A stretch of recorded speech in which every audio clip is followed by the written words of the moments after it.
Hello, namaskaram, good morning, adab, assalamu alaikum, ladies and gentlemen. Welcome to News and Views. గుండాలకు, మాఫియాలకు, మాఫియా డాన్లకు, నరరూప హంతకులకు, ఫిదాయిన్లకు ఇదో పెద్ద అడ్డ. దాడి రచించేది వీరే, తలలు నరికే సంస్కృతి వీరిదే, యుద్ధాలకు పురిగొల్పే పరిస్థితి వీరిదే. అంతా అయిపోయినాక మాకేం పాపం తెలియదని చెప్పేది వీరే, కాలం గడిచిన తర్వాత ఒప్పుకునేది వీరే. బిర్యానీ కబాబులతో స్వాగతం పలకగా ఇంటికెళ్ళిన తర్వాత అది జీర్ణించకపోతే వెన్నుపోటు పొడిచేది వీరే. ఎవరు వీరు? అయ్యలారా, అమ్మలారా, we'll discuss in the debate in just 2 minutes. Here are the top 10 headlines on Saturday morning. TDP తటస్థం, MIM గైర్హాజర్, గట్టెక్కిన Kiran సర్కారు. విప్ ధిక్కరించిన 9 మంది కాంగ్రెస్, 6 టీడీపీ సభ్యులు. ఓటు ముగిసింది, వేటు మిగిలింది, విప్లను ధిక్కరించిన 16 మంది. ఎవరో బెదిరిస్తే బెదిరిపోయేవాడిని కాదు, మొండోడే విశ్వాసవీరుడు. అఫ్జల్ గురు ఉరితీతపై పాక్ పార్లమెంట్ తీర్మానంపై పార్లమెంట్ ఆగ్రహం. Don't interfere in our affairs. India wants Pakistan. Resolution adopted in Parliament in reply to Pakistan National Assembly's motion that condemned hanging of Afzal Guru. Scale on diplomatic ties, says BJP. మా జోలికి రాకండి, కాశ్మీర్ అంతా మాదే, ఉగ్రవాదాన్ని ఆపండి, భారత్ హెచ్చరిక. ఔషధ సంజీవి కన్నుమూత, ఔషధ రంగంలో పేటెంట్ల రారాజు, అనారోగ్యంతో చికిత్స పొందుతూ తుదిశ్వాస విడిచిన రెడ్డిస్ ల్యాబ్ అధినేత అంజిరెడ్డి. పెట్రో ఊరట, పెట్రోల్ పై ₹2 తగ్గింపు. రైతు కళ్లలో కారం, గుంటూరు మిర్చి యార్డ్లో అడుగడుగునా అక్రమాలే, వ్యాపారులతో అధికారులు మిలాఖత్. చివరిగా స్పిన్తో మళ్లీ కంగారు, రాణించిన బౌలర్లు చిక్కుల్లో ఆస్ట్రేలియా. మా ముత్తాత, మా నాన్నమ్మ, మా నాన్న నుండి నా వరకు ఈ రక్త చరిత్ర చూస్తూనే ఉన్నాం. ఇంకెన్నాళ్ళు సహనం వహించాలి, ఇంకా ఎన్ని తరాలు ఓపిక పట్టాలి, ఇంకా ఎన్ని తరాలు బలైపోవాలి. దయ్యాలు వేదాలు వల్లిస్తే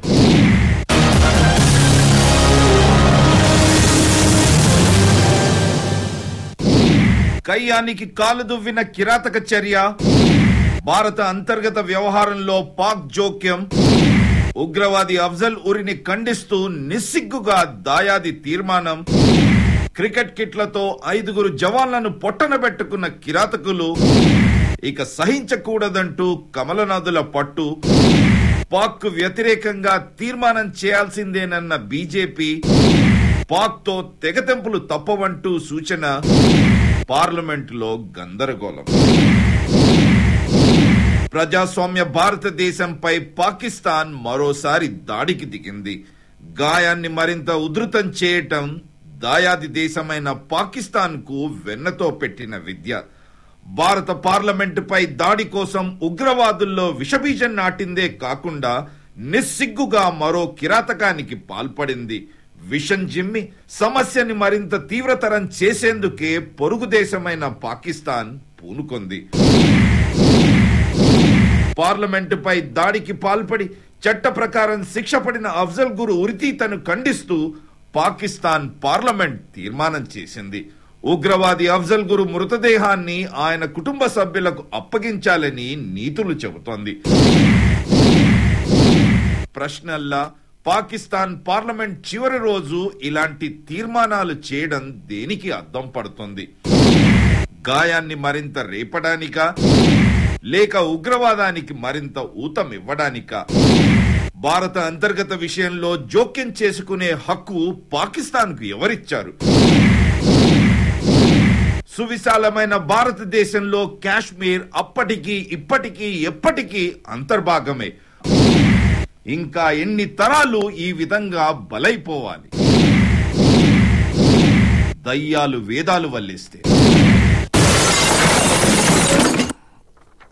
ఓకే, దయ్యాలు వేదాలు వల్లిస్తే ఈ అంశాన్ని విశ్లేషించడానికి ఈరోజు స్టూడియోలో మాజీ సైనికాధికారి బ్రిగేడియర్ ఏజీ కృష్ణయ్య గారు, చైర్మన్ ప్రజ్ఞాభారతి రాష్ట్ర మాజీ IT adviser doctor Tripuraneni Hanuman Chowdary గారు, మాజీ సైనికాధికారి కెప్టెన్ లింగాల పాండురంగారెడ్డి గారు, శ్రీకాళహస్తి నుండి ఫోన్ లైన్ లో లెఫ్టినెంట్ జనరల్ ఏఆర్కే రెడ్డి గారు, పీవీఎస్ఎం ఏవిఎస్ఎం సిద్ధంగా ఉన్నారు. ముందుగా ఏఆర్కే రెడ్డి గారు మీతో ప్రారంభిద్దాం. Let's get into the history. November 26, 2008 ముంబైలో మారణ హోమం. దాని తర్వాత డిసెంబర్ 13, 2001 పార్లమెంట్ పై దాడి. మార్చ్ 14, 2013 మొసలి కన్నీరు కారుస్తూ అఫ్జల్ గురు ఉరితీతపై ఖండన. అసలే మీరు అజ్మల్ అహ్మద్ కసాబ్ గురించి మీరు ఆయన మీ స్వదేశుడని ఆధారాలు చూపినా మీరు ఒప్పుకోరు. ఈరోజు అఫ్జల్ గురు మావాడు, మా చట్ట ప్రకారం మేము ఉరి తీశాం. ఈ విధంగా ఉన్నప్పుడు ఇదంతా మొత్తం నిన్న పాకిస్తాన్ చర్య చూస్తుంటే శకుని పాత్రకు పరాకాష్ఠగా కనబడటం లేదు. చెప్పంటారు. ఫస్ట్లీ అండి, ఈ పాకిస్తాన్ ఈ అఫ్జల్ గురి విషయంలో వాళ్ళ పార్లమెంట్ లో రెజల్యూషన్ పాస్ చేయడం అనేది ఒక interference in the internal affairs of other nation అనేది ఖచ్చితంగా చెప్పవలసిన విషయం. డిప్లొమాటిక్ యాక్టివిటీస్ లో మన ఇంటర్నల్ అఫైర్స్ లో పాకిస్తాన్ ఇట్లా జోక్యం చేసుకోవడం అనేది చాలా కండెమ్నబుల్ విషయం అన్నమాట. First point. సెకండ్ అయితే హిస్టారికల్ గా చూసుకుంటే ఎప్పుడు ఇంటర్ఫియర్ కాలేదండి, ఏ విషయంలో వాళ్ళు ఇంటర్ఫియర్ కాలేదు. చిన్న చిన్న విషయాల్లో కూడా ఇంటర్ఫియర్. ఇంతకుముందు ప్రీవియస్ ఫారెన్ మినిస్టర్ ఇక్కడికి వచ్చినప్పుడు మీరు అఫ్జల్ గురి మేము వద్దని లేదని చెప్పాడు. మేము ఎందుకండి వద్దంటే మీ దేశానికి సంబంధించిన వ్యక్తి, మాకేం సంబంధం లేదు, మీరు ఊరు తీసుకుంటారు, మాఫ్ చేస్తారు, మాకేం సంబంధం లేదని చెప్పాడు. ఇంకొకటి జనరల్ ఆర్కే రెడ్డి గారు, let's get in the history. అంతేకాకుండా మార్చ్ 2004 జనరల్ జావేద్ అష్రఫ్ కాజీ ఫార్మర్ ఐఎస్ఐ చీఫ్, మేము ఐఎస్ఐ జైషే మహమ్మద్ కలిసి రచించిన నాటకం ఇది అంటూ పార్లమెంట్ పై దాడి చెప్పారు. దాని తర్వాత షాహిద్ అజీజ్, జనరల్ షాహిద్ అజీజ్ ముషరఫ్ జనరల్, ఆయన కార్గిల్ వారికి మేమే బాధ్యులమన్నారు. ముషరఫ్ ఏమో మేము కాదంటాడు, ఆయన ఏమో మేమే అని ఆయన వాళ్ళ పాకిస్తాన్ ఛానల్లో ఒప్పుకోవడం జరిగింది.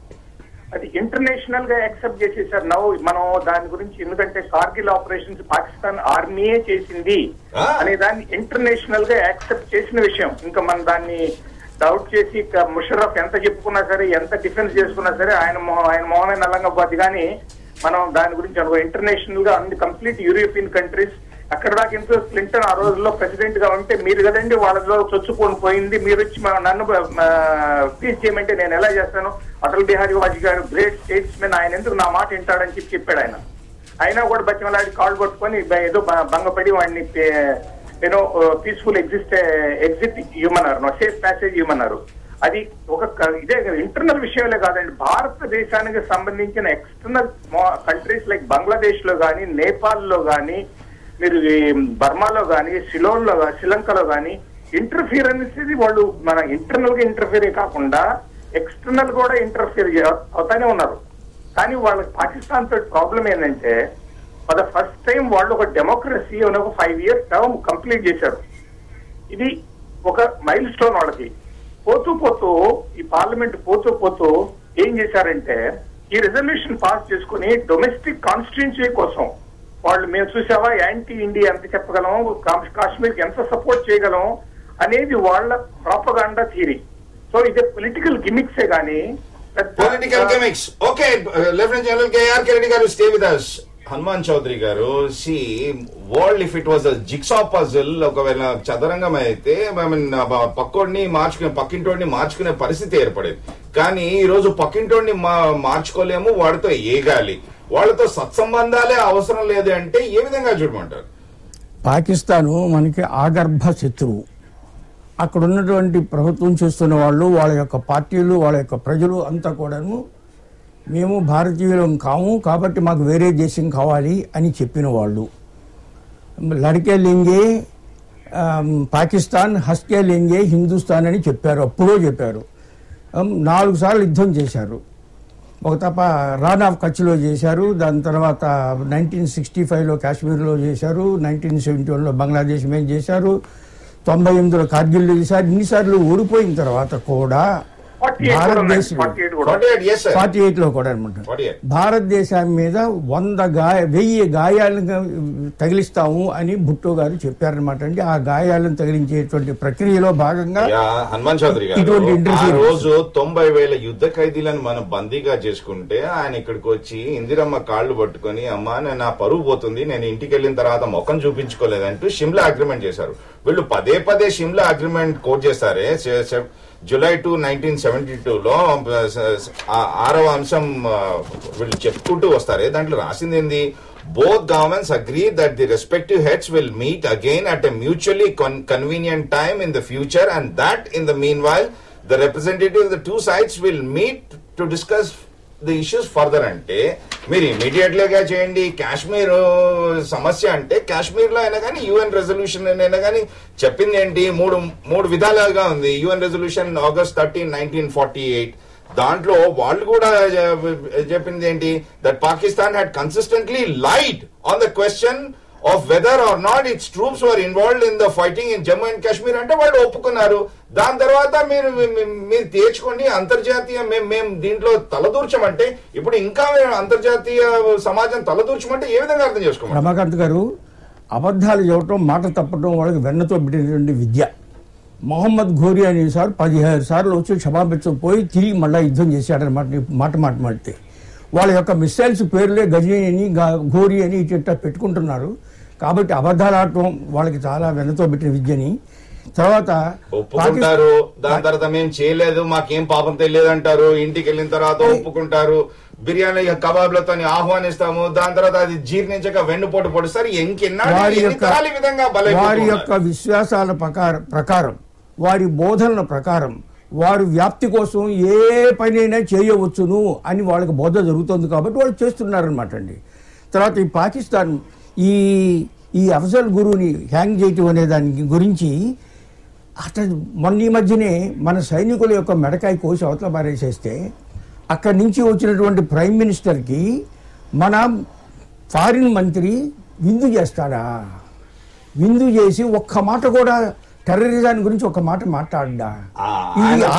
ప్రధానమంత్రి వచ్చాడు ఎందుకు? ఆ ప్రధానమంత్రి అజ్మీర్ షరీఫ్ కి వచ్చి శాంతియుతంగా అందరూ ఉండాలంటే ఆయన ప్రార్థనలు చేశాడు. మరుసటి రోజు కాశ్మీర్ లో సిఆర్పిఎఫ్ జవాన్లను 5 మందిని కూడా పెట్టుకుంటారు. అవునండి, వాళ్ళకి చేర్చి ఒక పక్కన చేస్తూ అంటే భారతదేశం మీద ఎన్నో గాయాలు చేస్తూ అబద్ధాలు చెబుతూ వాళ్ళందుకు వాళ్ళు సమర్థించుకుంటూ ఉంటారు. సరే, అది వాళ్ళకి విద్య. మరి మనం చేస్తున్న పని ఏంటండి? మన ఫారిన్ మంత్రి అటువంటి దుర్మార్గుడికి, అటువంటి దుష్టుడికి విందిస్తాడా అండి? ఒక చూడండి, మీరు ఆగండి. జెనీవాలో ఒకప్పుడు క్రుష్చెవ్, బుల్గారియన్కిన్ను, ఐజెన్హోవర్కిన్ను ఒక సమావేశం జరగబోతుంది.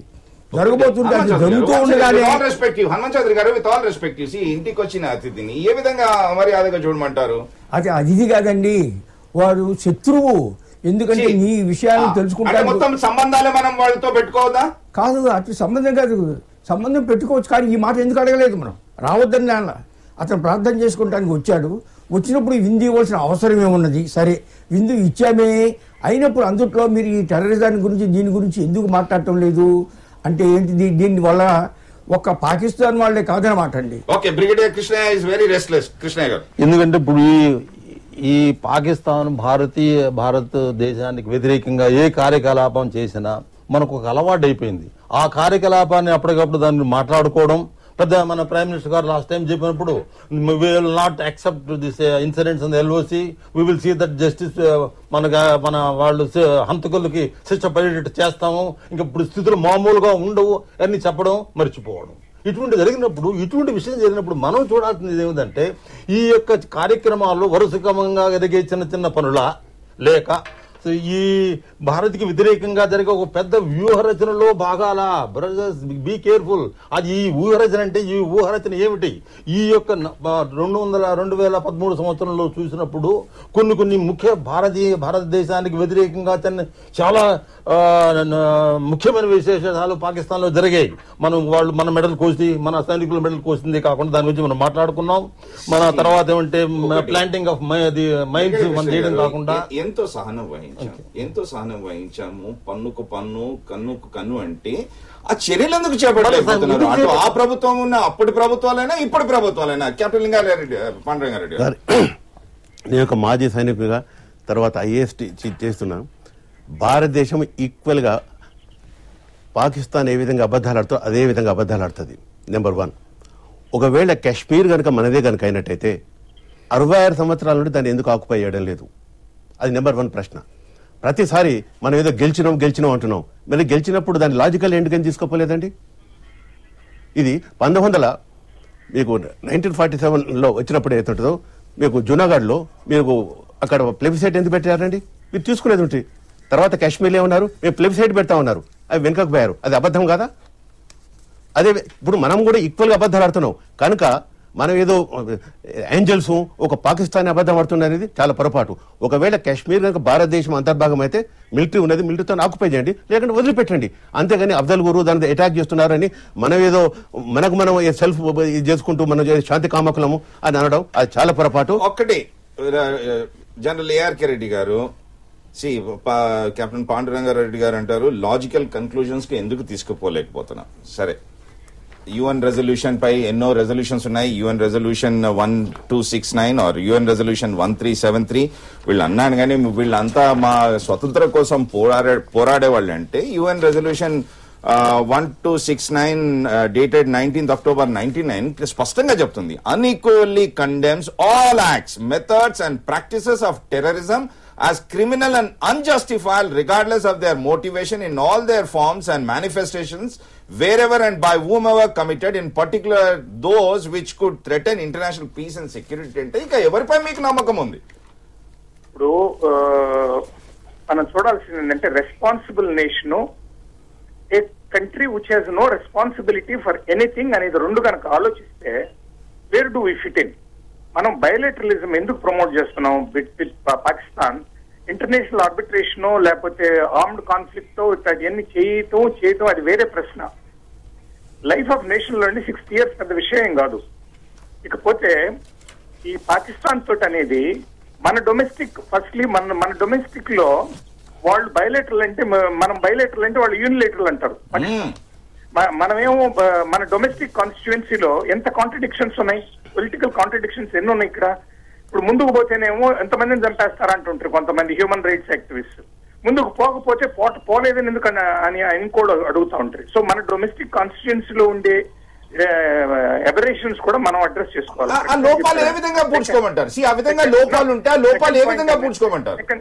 సెకండ్ పాయింట్ ఏంటంటే, హలో, ఆ విధంగా లోపాలు ఉంటే ఏ విధంగా పూడ్చుకోమంటారు? ఏ విధంగా పూడ్చుకోవాలంటే మన డొమెస్టిక్ కాన్స్టిట్యుయెన్సీలో పాకిస్తాన్ కి సంబంధించిన విషయంలో ఒక ఏకాభిప్రాయం రావాలా. ఇప్పుడు ఒకప్పుడు నిన్న అది పార్లమెంట్ లో వచ్చిందే, ప్రతిసారి ఎందుకు రాదు? అది నిన్న పార్లమెంట్ లో ఏ విధంగా ఖండం చేయడం కోసమే వస్తుంది ఏకాభిప్రాయం, కానీ యాక్షన్ తీసుకోపోయేటప్పటికి ఆ ఏకాభిప్రాయం రాదు. ఇప్పుడు ఈ పార్లమెంట్ లో కూర్చొని చెప్పడానికి బాగానే ఉంది, కానీ బయటకు వచ్చి యాక్షన్ తీసుకోవాల్సింది ఎవరు? Diplomacy and military. దీనికి ఏకాభిప్రాయం రాదు. మళ్ళా the moment you start something తెలిసే no this is not the way to do it, this is not మన సోషల్ గ్రూప్స్ కానీ హ్యూమన్ రైట్ యాక్టివిస్ట్ కానీ అపోజిషన్ గ్రూప్స్ కానీ అన్న మళ్ళీ వచ్చేస్తారన్నమాట. ఇంపార్టెంట్ గా మనం ఆలోచించాల్సింది ఏంటంటే, మనం ఎప్పుడైతే బయోలేటరలిజం వదిలేస్తామో వాళ్ళలాగా మనం యూనిలేటరల్ ప్రొవోక్ చేసుకొని వచ్చామంటే ఓఐసి కంట్రీస్ మొత్తం ఒకసారికి వచ్చేస్తాయి, దాటి మీదకి వచ్చేస్తాయి. Islamic conference. కానీ జనరల్ ఏఆర్కే రెడ్డి గారు, మీరు మా మత ఛాందసం అంటూ వాళ్ళని మేము కాపాడుకుంటూ వస్తున్నామంటే బంగ్లాదేశ్ పాకిస్తాన్ రెండు కలిపినా కానీ దానికన్నా ఎక్కువగా వాళ్ళ ముస్లింలు ఈ దేశంలో ఉన్నారు. అలాంటి పరిస్థితి ఉన్నప్పుడు ఎందుకు ఇలాంటి వ్యాఖ్యలు చేస్తూ ఉంటారు? ఎవరిపై మీకు నమ్మకం ఉంది? ఎంతో అంతర్జాతీయ ఒప్పందాలు కుదుర్చుకున్నాము, మళ్ళీ అంతర్జాతీయ సమాజం మళ్ళీ జోక్యం చేసుకోమంటే ఏ విధంగా వాళ్ళైనా జోక్యం చేసుకునే వాళ్ళు అవుతారు? అంతర్జాతీయ సమయం కనుక జోక్యం నిన్న వాళ్ళు చేసుకుంటే తీర్మానించింది అదే పాకిస్తాన్ పార్లమెంట్ లో. అది మనకి ఫేవరబుల్ గా ఉండదండి. వాళ్ళు చేసేది యూరోప్ గానీ అమెరికా గానీ మనకి ఫేవరబుల్ గా రారు వాళ్ళు. ఎందుకంటే వాళ్ళకి ఆయిల్ ఇంట్రెస్ట్ ఉంది కాబట్టి వాళ్ళకి అపీజ్మెంట్ కే పోతారు వాళ్ళు. అందువల్ల bilateralism is the right thing. Bilateralism is the right thing. Absolutely. Hanuman Chowdary గారు ఏమండి, పాండురంగారావు గారు చెప్పిందంటే కొంత పస ఉన్నదండి. ప్లెబిసైట్ పెడతామని మనం చెప్పాం, కానీ దాని కండిషన్ కూడా పెట్టామన్నమాట అండి. ఏమని, పాకిస్తాను వారి యొక్క సైన్యాన్ని అక్కడి నుంచి కంప్లీట్గా వారి ఇర్రెగ్యులర్స్ని విత్డ్రా చేసుకోవాలని. వాళ్ళు చేయలేదు కాబట్టి వాళ్ళే మొదటగా మాట తప్పారు కాబట్టి ప్లెబిసైట్ అనే విషయం వాళ్ళు కోరుకున్నట్లుగా పెడతానికి కాకుండా ఎన్నో ఎలక్షన్లు జరిగినాయి. అందులో ఎన్నో ఎలక్షన్ జరిగింది. 73% ఓటింగ్ చేశారు. వాళ్ళందరూ భారత్ కు మద్దతు పలికారు. ఇంకా ఎందుకు ఈ సమస్య? అదొక విషయం అండి.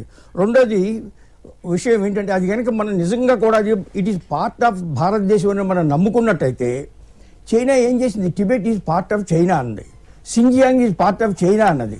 ఆ రెండు ప్రదేశాల్లో కూడా ప్రతి చైనీయుడు కూడా వెళ్ళి ఉండటానికి అవకాశం కుదిర్చింది. చివరికి టిబెట్లో మెజారిటీ కూడా ఇప్పుడు హ్యాన్ దేశీయులు అయిపోయారు. సింజియాంగ్లో కూడా అలాగే అయిపోయారు. ఇది కనుక మన భాగం అయినట్లయితే మన దేశస్తుల్ని, అంటే ఇతర భారతీయుల్ని అక్కడికి వెళ్ళి ఎందుకు సెటిల్ చేయటం లేదు? దానికి ఆటోనమీ ఎందుకు ఉండాలి? ఆగండి, ఇప్పుడు ఎందుకు ఆటోనమీ ఎందుకు ఉండాలి? What is the speciality about it? ఇంతమంది ముస్లింలు ఇతర భారతదేశంలో ఉన్నట్టయితే అక్కడ కూడా ఉండొచ్చు కదా ఆటోనమీ. కాశ్మీర్కి ఆటోనమీ కావాలంటే జమ్మూకి ఎందుకు ఇవ్వరు? లడాఖ్కి ఎందుకు ఇవ్వరు? అందుకని మేము మెజారిటీ ఎక్కడున్నామో అదంతా మేమే పాలిస్తాము, కడవాళ్ళని మాత్రం మాకు కింద ఉంచుతాము అని చెప్తానికి అదే ఆటోనమీ అనేది ఉద్దేశం అనమాట అండి. దాని తర్వాత ఉమర్ ఇప్పుడు చీఫ్ మినిస్టర్ ఏమని చెప్తున్నాడు? అతన్ని చాలా బాధ కలిగిందంట కాశ్మీర్లో. ఎందుకు? కాశ్మీర్ కనుక భారతదేశం యొక్క అవిభాజ్య అంగం కనుక అయినట్టయితే, అక్కడ ఉన్నవాడు భారతదేశం మీద దాడి చేస్తున్నట్టయితే వాళ్ళు ఉరిదీయాలని చెప్పవలసిన బాధ్యత ఆయనకు ఉన్నది. అలా కాకుండా మేమంతా చాలా బాధపడుతున్నామని చెప్తారా? దాని తర్వాత Kashmir is not the only issue అని పాకిస్తాన్ చెబుతోంది. Is not the only issue, అది is one of the issues. ఒకప్పుడు మేము భారతదేశాన్ని పాలించాం కాబట్టి చివరికి భారతదేశం అంతా మా కిందకు వచ్చే వరకు కూడా ఈ సమస్య ఉంటుంది అని ఘంటాపథంగా చెబుతున్నారు. ఈ పాకిస్తాన్ కన్నా కూడా భారతదేశంలో ఉన్నటువంటి కొన్ని శక్తులు ఈ దేశానికి ద్రోహం చేస్తూ ఉన్నాయన్నమాట అండి. ఒక్కరు చూడండి, ఆగండి, ఈ బొమ్మ ఒక్కరు చూడండి. ఈ హ్యాంగ్డ్ బై స్టెల్త్ అని ఒక పేపర్ రాస్తోంది అనమాట. హ్యాంగ్డ్ బై స్టెల్త్ అంట, మోసం చేసి మనం హ్యాంగ్ చేస్తున్నామంట, మన న్యాయ వ్యవస్థ సరిగ్గా లేదంట అని ఎవరు రాస్తున్నారు? కొంతమంది భారతీయులు చెబుతున్నారు. ఇలా చెప్పడం వలన ఇటువంటి విదేశీ శక్తులు భారతీయత లేకుండా పోయింది. భారతదేశం యొక్క అఖండతలో విశ్వాసం లేదు. ఇది ఒక జాతి అని, ఒక రాష్ట్రాన్ని నమ్మకుండా ఉండి ఈ అంతర్గతంగా ఈ దేశం యొక్క ఐకమత్యాన్ని, దేశం యొక్క విశ్వాసాన్ని, దృఢ నిశ్చయాన్ని. కృష్ణయ్య గారు, దేశభక్తి లోపించింది, ఏం చేయమంటారు? దేశభక్తి లోపించినప్పుడు మనము పాకిస్తాన్ విషయంలో ఒక విధమైన పాలసీ సిద్ధాంత రూపేణ మనం డెసిషన్ తీసుకోవాలి. ఏం డెసిషన్ అంటే, లైన్ ఆఫ్ కంట్రోల్లో ఏ విషయం జరిగినా గానీ దానికి ఇమ్మీడియట్ రెస్పాన్స్ దానికి సైనికాధికారులకు ఇవ్వాలా. వాళ్ళు మన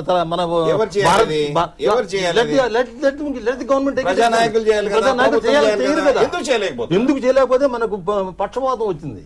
పాలసీ నీతి పక్షపాతం శక్తిహీనత మనం చూపిస్తున్నాం. మన దక్షిణ దేశంలో, మన దక్షిణ ఆసియాలో భారతదేశం ప్రధాన పాత్ర వహిస్తుందని, రీజనల్ పవర్ అని మనం చెప్పుకున్నప్పుడు వాళ్ళ యొక్క అసెంబ్లీ రెజల్యూషన్ పాస్ చేసినప్పుడు మనం రిజెక్ట్ చేయడం కాదు.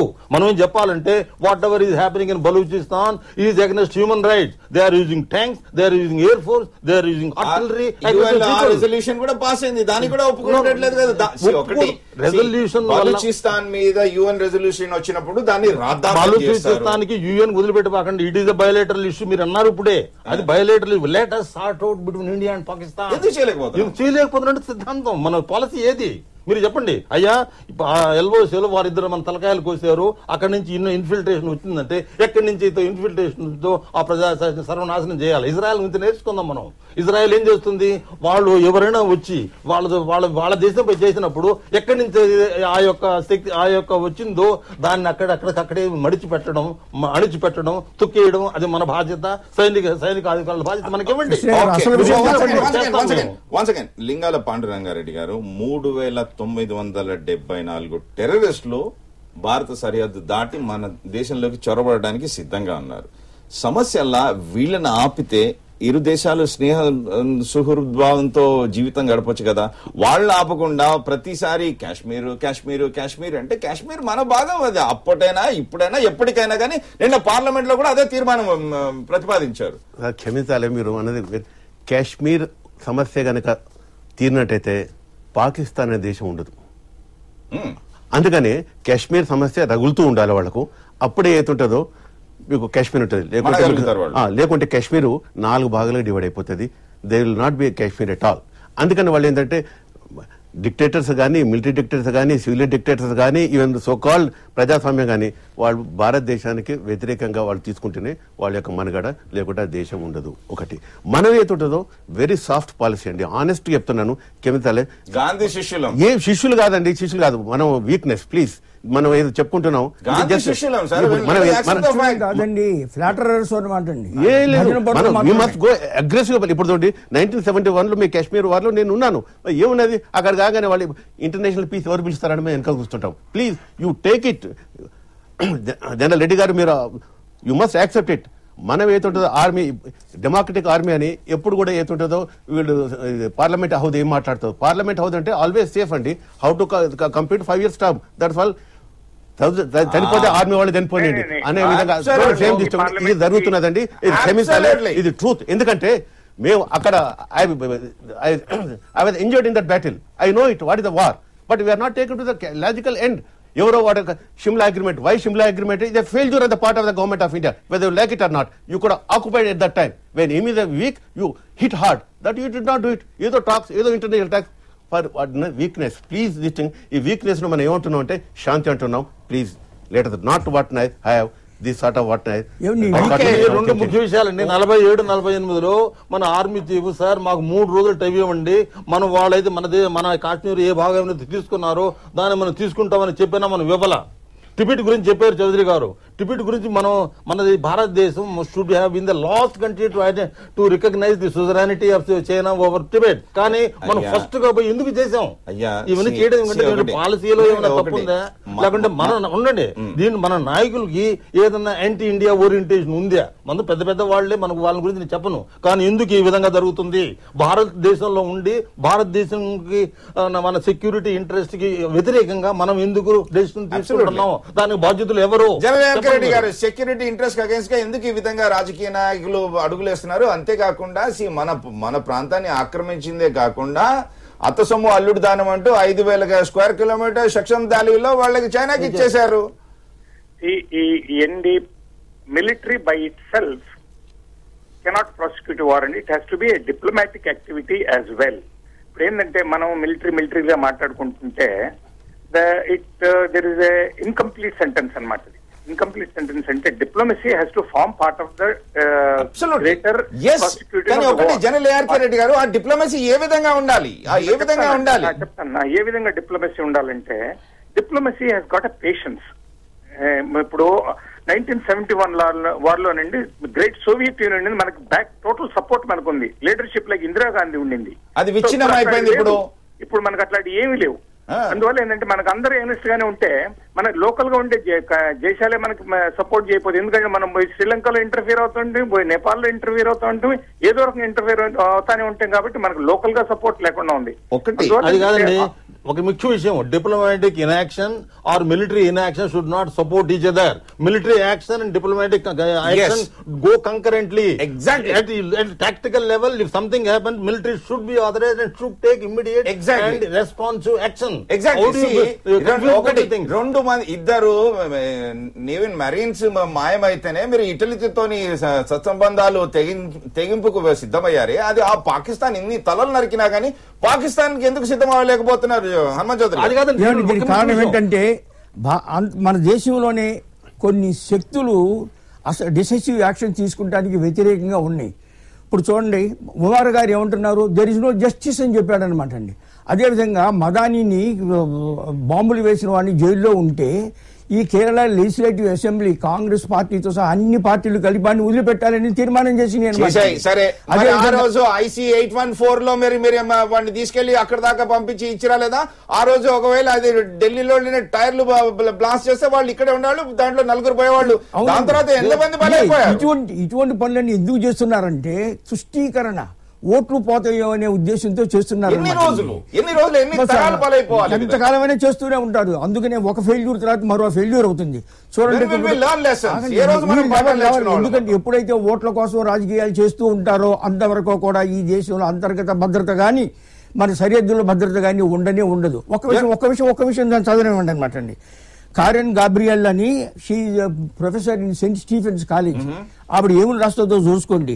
There is heavy militarisation of civil space with noticeable police presence in public spaces of protest employing state imposed coercion. The recent developments clearly show the fact that the ruling UPA is implicated in a kind of communal and corporate fascism. ఎంతకన్నా అన్యాయం ఉందండి. UPA అంట fascist ప్రభుత్వం అయిపోయిందంట, communal ప్రభుత్వం అయిపోయిందంట. ఈ విధంగా ఇటువంటి వాళ్ళు రాస్తుంటే వీళ్ళ దగ్గర భారతీయత ఉన్నదా? ఇటువంటి లెఫ్టిస్ట్ పార్టీలన్నీ ఇదిగోండి ఈ జర్నల్లో వాడు బొమ్మ వేసి స్టెల్త్ గా అన్యాయంగా హ్యాంగ్ చేసామని రాస్తూ ఉంటే ఇంకా పాకిస్తాన్ ఎందుకు బ్లేమ్ చేస్తాం అనమాట అండి. పాకిస్తాన్ ఇంత పెద్ద దేశాన్ని మొఘల్స్ కానీ బ్రిటిష్ వాళ్ళు కానీ ఎందుకు పరిపాలించగలిగారంటే మనం వీ షుడ్ బి అషేమ్డ్. ఎందుకంటే మన దేశస్తులే వాళ్ళకి సహాయం చేయబట్టే వాళ్లే మన ద్వారా మన దేశాన్ని పరిపాలిస్తున్నారు. ఒకటి ముఖ్య విషయం. రెండోది ఇప్పుడే భారతీయత అన్నారు మీరు. భారతీయ armed forces special power act. I want to tell whole India brothers, ఆ armed forces special power act కానీ మీ రోజు తీసేస్తే ఉండండి మన పొలిటికల్ లీడర్స్ చెప్పారు. నేను అన్నాడు ఈయన పొలిటికల్ లీడర్స్ అన్నప్పుడు మన ఫైనాన్స్ మినిస్టర్ అన్నారు చేంజ్ చేయొచ్చు. Armed forces special power dilute కానీ చేసామంటే ఆర్మీ కూడా పోలీసు మాదిరి అవుతుంది. దేశం చిన్న భిన్నం అవ్వక తప్పదు. తీసుకోండి. ఎందుకంటే ఇప్పుడు armed force special power act ని తీసి దాన్ని స్ట్రెంథెన్ చేయాలి. ఇప్పుడు చేయాలంటే నేను భారతదేశం ఎదురుగా ఒక రైఫిల్ తీసుకొని అప్పటికప్పుడు పట్టుకొని మెజిస్ట్రేట్ నాన్న ఈడు తీసుకో, ఈడు మన దేశంగా యుద్ధం చేస్తున్నాడు అంటే వాడికి అప్పుడు కూడా పనిష్మెంట్ ఇచ్చేయాలి. అప్పీల్ లేదు. ఎందుకు అప్పీల్ ఉండాలండి? This appealing system to supreme court and others is a colonial type of system, does not suit a country like India. Let this be very clear. మనందరికి తెలియాలా అటువంటి భారతీయ కొలోనియల్ టైప్ ఆఫ్ న్యాయ సంస్థ ఇప్పుడు I agree with him and arm forces special powers act అనేది dilute చేస్తే present form ని dilute చేస్తే దేశ భద్రతకే మనం పెట్టినట్టు అవుతుంది. అందువల్ల దాన్ని ముట్టుకోవటం అనేది and expecting the army to do their job is also not correct. Today అండి మీకు నార్త్ ఈస్ట్ కంప్లీట్ గా పార్ట్ ఆఫ్ ఇండియా ఉంది అంటే ఆర్మ్ ఫోర్సెస్ మీరు సెల్యూట్ చేయాలి ఎవరైనా సరే. ఎందుకంటే లేకపోతే ఈ పార్టీకి dismemberment would have started from Nagaland, Manipur and it would have created Khalistan, it would have created greater Tamil Eelam. ఎప్పుడో కాశ్మీర్ పోయి ఉండేది. అందువల్ల ఏంటంటే armed forces through their total discipline and leadership they have been able to keep the country together. అందుకని వాళ్ళని dilute చేసి వాళ్ళని question చేసి వాళ్ళని ప్రాసిక్యూట్ చేసి వాళ్ళ మీదనే వాళ్ళ కోర్ట్ మార్షల్స్ ని కూడా క్వశ్చన్ చేస్తా ఉంటే then దేశానికి then you are questioning the leadership of the nation itself. Okay Hanuman Chowdary గారు పక్కింటోడు ఎలానో మొండోడు, ఓకే నరహంతకుడానండి ఏమనండి వెన్నుపోటుదాన్ని వాడితో మనం సంసారం చేయాలి. వాడి ఇంటి పక్కకే ఉండాలి, వాడిని దెబ్బతీయాలి. ఏ విధంగా చేయమంటారు? నీ సంసారం చేయాలంటే నిజమే వాడు దొంగే ముష్కరుడే దండయాత్ర చేసేవాడే, కానీ నీకు ఆత్మవిశ్వాసం ఉన్నదా? ఈ భారతదేశం ఒక గొప్ప దేశం అని కానీ ఇక్కడ సైన్యం ఉన్నదని కానీ ప్రజలు గొప్పవాళ్ళని కానీ ఇది ఒక అవిభాజ్య దేశం అనేటువంటి విశ్వాసం సంపూర్ణంగా ఉందా లేదా? అది లేకుండా ఉండటం వల్లనే 2006లోనే ఇతను ఉరి తీయమని ఒక డేట్ కూడా చెప్పింది. అక్టోబర్ 10 చెప్పింది అనమాట అండి. అప్పుడు ఎందుకు చేయట్లేదు? అసలు 38 కోట్ల రూపాయలు పెట్టి ఇంకోని కసబును పోషించామే. ఇవన్నీ చూస్తుంటే ఎంత బలహీనమైనటువంటి దేశం అంటే చైనా గురించి ఒక మాట మనం మాట్లాడలేం. పాకిస్తాన్ అంటే ఆటం బాంబేస్తాడు అని భయపడుతున్నాం. అంతర్గతంగా కూడా ఎన్ని బాంబులు వస్తాయని భయపడుతున్నాం. పనికి మాలినటువంటి 1,00,000 జనాభా ఉన్నటువంటి మాల్దీయే ఒక్క తన్ను తన్నితే బయటకు వచ్చేసేసామన్నమాట. ఓకే. కాబట్టి మనకి ఆత్మగౌరవం లేదు, ఆత్మవిశ్వాసం లేదు. ఆత్మగౌరవం చూడండి, నార్త్ కొరియా ఎలా చేస్తోంది, క్యూబా ఎలా చేసింది, ఎంతంత చిన్న దేశాలు. ఆత్మగౌరవం ఉండటం వలన, వాళ్ళకి జాతీయత ఉండటం వలన, వాళ్ళకి దేశభక్తి ఉండటం వలన వాళ్ళ దేశాలను వాళ్ళు కాపాడుకుంటున్నారు. కృష్ణయ్య గారు, do we have to rewrite దౌత్య సంబంధాలు తిరిగి దౌత్య సంబంధాలు ఉన్నను లేకపోయినను మన భారత్ పాకిస్తాన్ మధ్య సత్సంబంధాలు నెలకొల్పాలంటే మన యొక్క కాశ్మీర్ మనం తీసుకోవాలా? చైనాకి పాకిస్తాన్ కి ఉండే జియోగ్రఫికల్ లింక్ ని ఇట్లా పరిస్థితుల్లో దాన్ని కొట్టాలా, అణగదీయాలా చేసిందే గానీ మన శాంతి నెలకొల్పదు. ఎప్పుడైతే మన కాశ్మీర్ మనం తీసుకుంటామో పాకిస్తాన్ చిన్న స్టేట్ గా ఉంటుంది, మనం సపోర్ట్ చేస్తాం దానికి. అప్పుడు చేయొచ్చు. కెప్టెన్ పాండురంగారెడ్డి గారు, దెబ్బకు దెబ్బనే సమాధానమా? బ్రిగేడియర్ కృష్ణ గారు చాలా కరెక్ట్ చెప్పారు. ఇంతవరకు అయితే మన ఒకవేళ కాశ్మీర్ మనది అనుకుంటే మనం దాన్ని ఆక్యుపై చేయవలసిందే. మన ఆర్మీ ఉన్నది, నేవీ ఉంది, ఎయిర్ ఫోర్స్ ఉంది. మన ప్రజానాయకులు కూడా ముందు రావాలి. లేకపోతే కాశ్మీర్ మనం వదిలిపెడదాం. Let us live in a peace. Double game అని వద్దండి. Thank you gentlemen, it's a wonderful discussion. నా దేశం నుదిబొట్టు కాశ్మీర్. అప్పటికి ఇప్పటికీ ఎల్లప్పటికీ కాశ్మీర్ భారత్ లో అంతర్భాగమే. ఆ విధంగా పోరాడతాం. ఈ మాట పాకిస్తాన్ కి తెలవాలి. It's really a pleasure to bring you news and views. Have a wonderful weekend. I'll see you soon.